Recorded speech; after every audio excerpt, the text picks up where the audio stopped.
যাকে বলছি গীবত জিনার থেকেও ভয়ঙ্কর পাপ। যদি বলছেন কেমন করে, আমি আমার মামাতো বোনের সঙ্গে ব্যভিচার করেছি, বুঝার চেষ্টা করুন। করেছি কখন? না, করেছি আমি জোহরের সময়তে, রমজান মাস আসরের সময়তে আমার মনে আল্লাহর ভয় ঢুকে গেল যে আল্লাহ, রোজা অবস্থাতে আমার মামাতো বোনের সঙ্গে আমি এই কাজ করলাম, ব্যভিচার, মাফ করে দাও। ক্ষমা চাইতে লাগলাম। রব্বানা আতিনা ফিদ দুনিয়া, আল্লাহ যেমন হোক করে তুমি আমার পাপ ক্ষমা করে দাও। আমার ভিতরে ঈমানের কমজোরিতা ছিল, এই জন্য আমার মামাতো বোনের সঙ্গে আমি ব্যভিচারে লিপ্ত হয়েছি। একদিন দোয়া করলাম, 2 দিন দোয়া করলাম, 3 দিন দোয়া করলাম, 4 দিন দোয়া করলাম। ওই বিজোর রাত্রিতে লাইলাতুল কদরে সারা রাত ধরে দোয়া করলাম। আল্লাহ দেখছে বান্দা আমার ভুল করেছে, কিন্তু 1 বার 2 বার 3 বার নয়, 1 মাস যাবত আজকে আমার কাছে দোয়া চেয়ে যাচ্ছে। আমি আল্লাহ তোর পাপগুলোকে ক্ষমা করে দিলাম। বলুন তো ক্ষমা হবে কি হবে না? হবে। ওইদিকে আমার মামাতো বোন, তার মনে আল্লাহর ভয় ঢুকে গেল। সে বলছে আল্লাহ গো, তুমি আমাকে ক্ষমা করে দাও। মুমতাজুর আমার ফুফুতো ভাই, তার সাথে ব্যভিচার করেছি। একদিন দোয়া করলো, 2 দিন করলো, 3 দিন করলো, 4 দিনের মাথাতে 2 জনাই ক্ষমা পেয়ে গেলাম। আমাদের পৃথিবীতে কোনো পাপের সাক্ষী নাই এবং আমরা 2 জনাই ক্ষমা পেয়ে গেলাম। কিন্তু বন্ধুরা আমার, আপনি মুদিখানার দোকানে বসে আমার বদনাম করেছেন। কি বদনাম? যে মুমতাজুল ইসলাম আমাদের গ্রামে জলসা করতে এসেছিল, মসজিদের একটা টাইটান ঘড়ি ছিল, চুরি করে নিয়ে পালিয়েছে। ধরে নেন, এটা বলে দিয়েছে।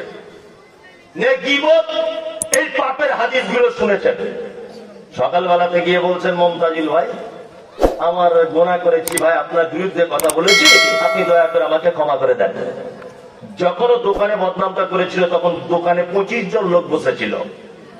ভালো করে বুঝুন, আমি ওকে ক্ষমা করে দিলাম, কিন্তু ওই 25 জন যে শুনেছে তারা কি আরো 25 জনকে বলবে কি বলবে না? বলবে। তাহলে গীবত বা পরনিন্দার পাপ আস্তে আস্তে আস্তে আস্তে করে বাড়লো কি বাড়লো না? বাড়লো। পৃথিবীতে একটা হাদিস আপনি দেখাতে পারবেন না যে মুহাম্মদ সাল্লাল্লাহু আলাইহি ওয়াসাল্লাম কথা বলেছেন যে গীবতকারী তার পাপ ক্ষমা করে নিতে পারে। আমি মুমতাজুল ইসলাম ক্ষমা করলেও আরো যে 20 জন শুনেছে তারা যে আরো 20 জনকে বলেছে এ পাপ ক্ষমা সম্ভব নয়, তাহলে তো বড় বিপদ। অনেক জনের তো বদনাম করে বসে আছি, তাহলে পাপ ক্ষমা হবে কেমন করে? একটা মাত্র পদ্ধতি। নবীজি বলেছেন, তোমার ভাইয়ের যেখানে গীবত করেছো, তোমার ভাইয়ের ওই মজলিসে বসে আবার সুনাম করো বেশি বেশি করে। ব্যাপারটা বুঝলেন? যে দোকানে বসে আমার বদনাম করেছিলেন, ওই দোকানে বসে আবার বলুন না না না মুমতাজুল ইসলাম খুব ভালো লোক, ওর মতো লোক হয় না। তাহলে নবীজি বলছেন আশা করা যায় যে তার পাপ আস্তে আস্তে করে মিটিয়ে দেওয়া হবে। গীবত মারাত্মক বড় পাপ। এই পাপ আমাদের মায়েরা বেশি করে। এই যে বসে আছে যারা সাংঘাতিক মাস্টার, এ বসে আছে ভাবছেন কি ফেরেশতা নাকি?